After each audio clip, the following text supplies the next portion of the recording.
ain't got a thing if you ain't got the sling.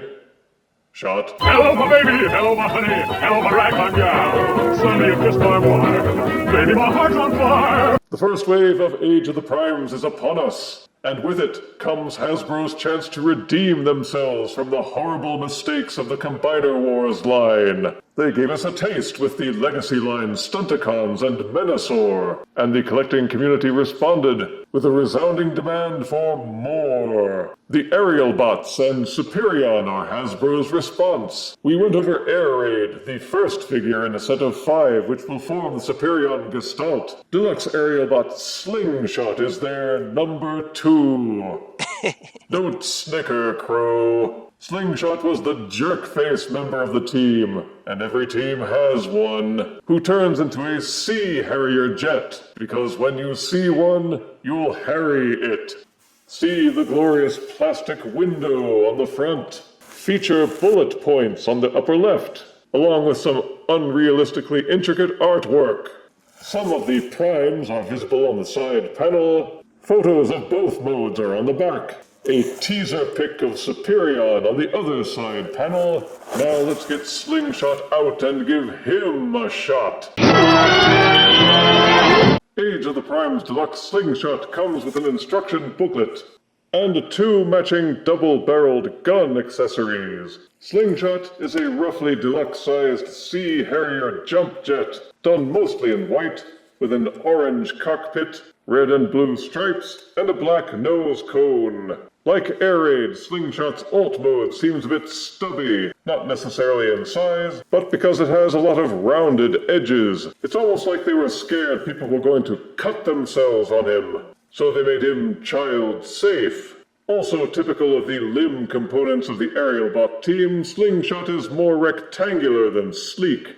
From above, he does look decently like a plane. From the side and underneath, you can see more of the robot peeking out, but admittedly they did a better job of hiding it with Slingshot than they did with Air Raid. The arms are much better disguised near the front, and they did a much better job of concealing the robot head.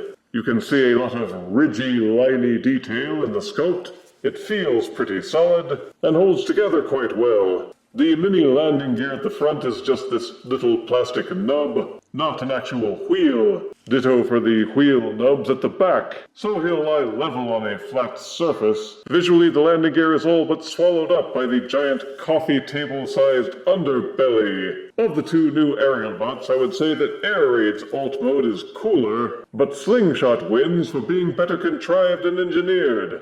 There are open 5mm ports underneath each wing. The guns can also be plugged into the combiner ports. It's a toy, so playing with it mostly involves waving it around while making noises like and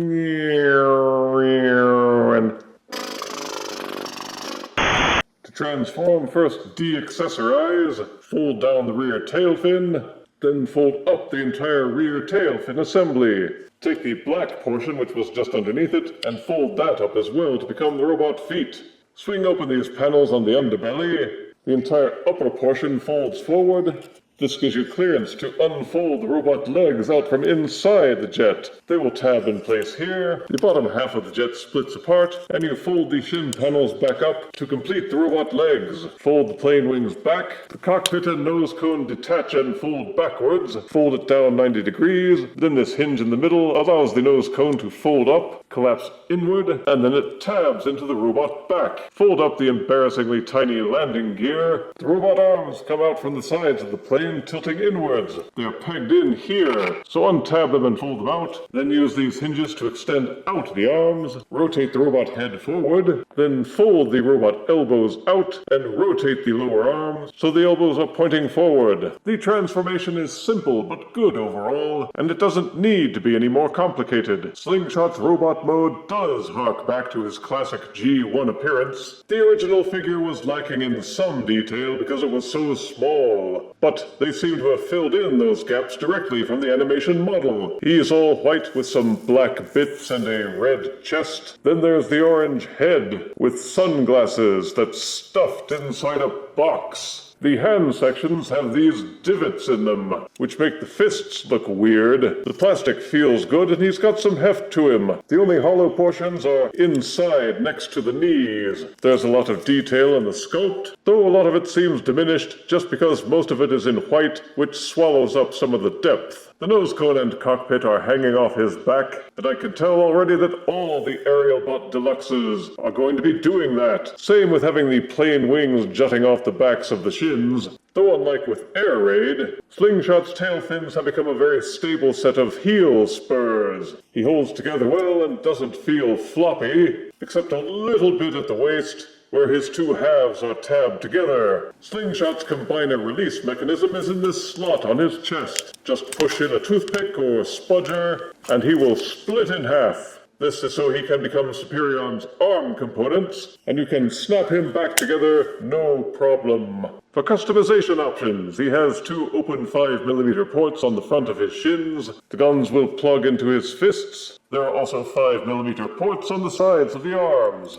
And you can still plug the guns underneath his wings at the back of his shins. There's also a 3mm port on his backside to use with figure stands. Deluxe Slingshot has a ball-socketed head for full rotation and slight waggling. Each shoulder is hinged and pegged so they can square up and down and do a full rotation. There's an upper bicep swivel, double-jointed elbows, no wrists, full 360-degree waist rotation, universal hip joints, so the legs can kick forwards, kick backwards, and the legs can splay out. There's an upper thigh rotation, bendable knees, the heel spurs will fold up and down, as well as the toes. And yes, there is a pivot to tilt the ankles inward. The ability to make good poses is a bright spot amid what some might call the boxiness of the robot mode. The big heel and foot parts means it will take a lot to make him topple.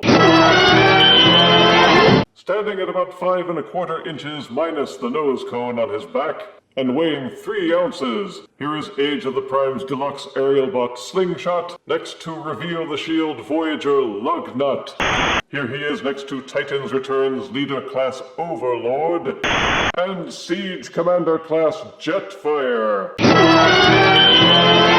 The Aerialbot Deluxes seem to be off to a good start. I want to hope this time that they won't cop out and do remolds for the remaining 2, like they did with Stunticon's Wild Rider and Breakdown. It bodes well for a superior Superion combiner. As for Slingshot himself, positives are that both modes are solid and tight. He comes with some accessories and a limited number of ports to use them. He looks and feels better than his Combiner Wars counterpart, and without the flip-out combiner peg, they could devote more effort into his articulation and transformation. The white colors look crisp, and he's got just enough highlights to keep him from looking dull. Negatives are that the jet mode is still a little boxy, which detracts from the aerodynamic smoothness a jet is supposed to have. The guns are a little small, and the robot head looks weird stuffed in that crate. In some ways, Air Raid is better, but in other ways, Slingshot is better. If you plan to assemble Superion,